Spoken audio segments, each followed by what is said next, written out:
ritrovati ad una nuova edizione del TG Flash di New Sicilia. In apertura il racconto drammatico di Laura, la figlia di una dipendente comunale di Santa Catalina Battiati in provincia di Catania, travolta da un'auto mentre attraversava via Umberto.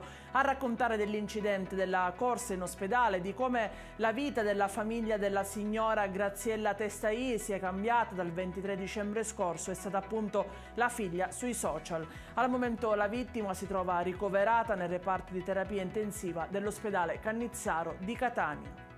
E rimaniamo nel catanese, dove ieri pomeriggio è stato ritrovato cadavere in casa un ex dipendente comunale, Roberto Greco, di 79 anni. È accaduto in via Daffnica da Cireale. Dalle prime informazioni trapelate al momento del ritrovamento dell'uomo privo di vita si pensava fosse stato un omicidio. Gli inquirenti successivamente hanno invece escluso l'ipotesi iniziale, trova conferma quella che la vittima sia deceduta per cause naturali.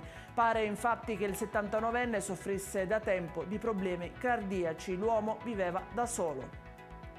Da manager a commissari di ASP e aziende ospedaliere per 5 mesi lo ha deciso la giunta Schifani, che ha dato contestualmente il via libera al bando di reclutamento dei nuovi manager in Sicilia. Ci sono alcune novità rispetto al passato, ha detto Schifani. I colloqui con i candidati saranno resi in forma pubblica per un'esigenza di trasparenza delle regole e di un rigore selettivo. La selezione avverrà tra maggio e giugno. Mi auguro che questa selezione porti a un significativo cambiamento, ha concluso Schifani.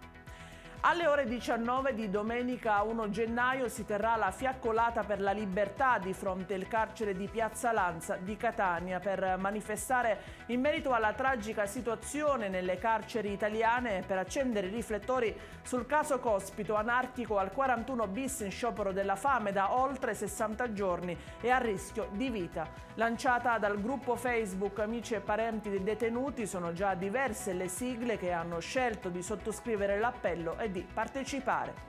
È tutto per questa edizione, nuovi aggiornamenti alle 20.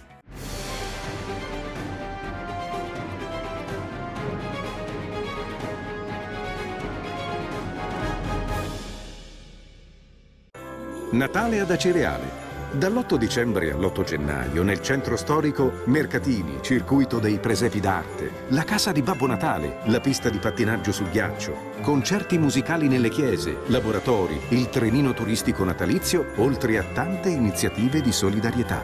Il 24 dicembre alle ore 20 Uzzukku, tradizionale accensione. L'amministrazione comunale augura buone feste.